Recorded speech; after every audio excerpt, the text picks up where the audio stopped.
जी हाँ दोस्तों, आप जिस चैनल पे अभी अभी आए हैं उस चैनल का नाम है रियल वन एजुकेशन और मैं हूँ जयप्रकाश। आज मैं आपको महत्वपूर्ण प्रश्नों के बारे में बताने जा रहा हूँ, ऐसे प्रश्नों के बारे में जो कि एग्जाम की दृष्टि से बहुत ही महत्वपूर्ण है। तो चलिए देर नहीं करते इस वीडियो को स्टार्ट करते हैं और आपको हर एक प्रश्न में 5 सेकंड का टाइम भी दिया गया है जिससे आप अपना आंसर कमेंट में भी दे सकते हैं। तो दोस्तों ये रहा आपके स्क्रीन पर आपका पहला प्रश्न।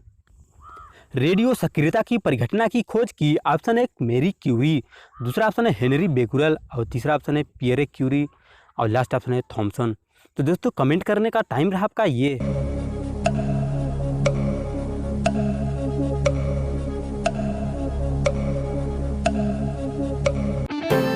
ऑप्शन नंबर दूसरा बिल्कुल सही है, हेनरी बेकुरल। आते हैं दोस्तों नेक्स्ट प्रश्न पे।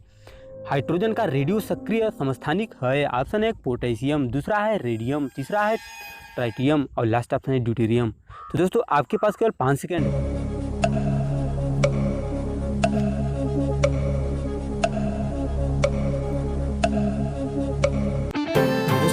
चौथा बिल्कुल सही है, ड्यूटेरियम। आते हैं नेक्स्ट प्रश्न पे। आइसोटोप्स के रासायनिक गुण होना चाहिए। ऑप्शन 1 समान, दूसरा है अलग अलग, तीसरा ऑप्शन है अलग अलग नहीं और लास्ट ऑप्शन है समान नहीं। तो दोस्तों आपके पास केवल और केवल 5 सेकेंड, ये रहा आपका टाइम।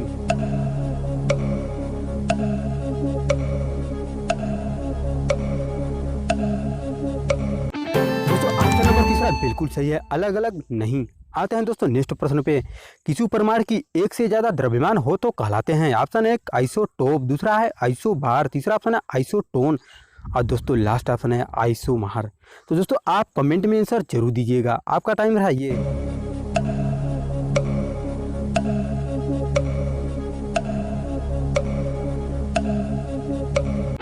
ऑप्शन नंबर दूसरा बिल्कुल सही है, आइसोबार। आते हैं नेक्स्ट प्रश्न पे। परमाणु जिसमें प्रोटॉन समान व न्यूट्रॉन की संख्या अलग अलग हो वह। ऑप्शन 1 संभारिक, दूसरा है समतापिक, तीसरा है समस्थानिक और लास्ट ऑप्शन है समयावयी। तो दोस्तों आपके पास केवल 5 सेकेंड। तो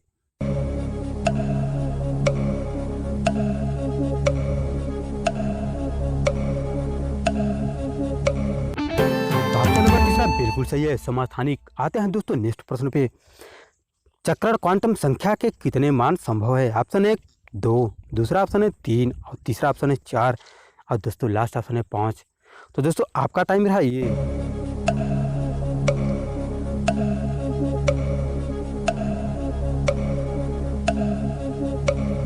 दोस्तों ऑप्शन नंबर पहला बिल्कुल सही है, 2। आते हैं नेक्स्ट। रेफ्रिजरेटर खाद्य पदार्थों को खराब होने से बचाता है क्योंकि। ऑप्शन 1 इसके न्यून ताप पर रोगाणु मर जाते हैं, दूसरा है इसके न्यून ताप पर जीवाणु और फफूंदी निष्क्रिय होते हैं, तीसरा ऑप्शन है इसके न्यून ताप पर रोगाणु जम जाते हैं और लास्ट ऑप्शन है यह खाद्य पदार्थों को रोगाणु रहित कर देते हैं। तो दोस्तों आपके पास केवल 5 सेकेंड। तो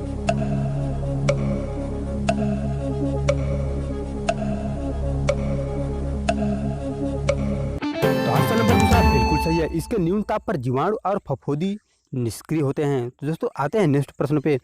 शरीर की कैलोरी आवश्यकता गर्मी की अपेक्षा सर्दियों में बढ़ जाती है क्योंकि अधिक कैलोरी आवश्यक है। ऑप्शन है गिरते बालों की क्षतिपूर्ति के लिए, दूसरा है अधिक प्रोटॉनों को भंग करने के लिए, तीसरा ऑप्शन है शरीर का ताप बनाए रखने के लिए और लास्ट ऑप्शन है शरीर में अधिक वसा बनाने के लिए।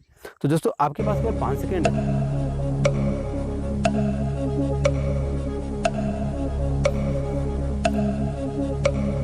ऑप्शन नंबर तीसरा बिल्कुल सही है, शरीर का ताप बनाए रखने के लिए। आते हैं दोस्तों नेक्स्ट प्रश्न पे।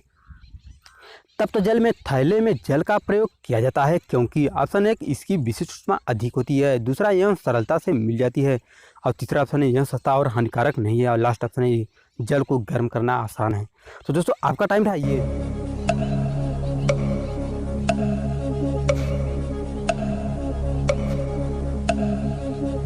दोस्तों ऑप्शन नंबर पहला बिल्कुल सही है, इसकी विशिष्ट ऊष्मा अधिक होती है। आते हैं नेक्स्ट प्रश्न पे।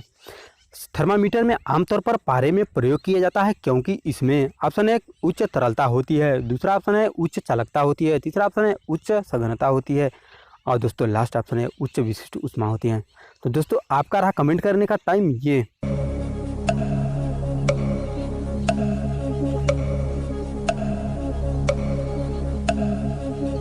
दोस्तों ऑप्शन नंबर दूसरा बिल्कुल सही है, उच्च चालकता होती है।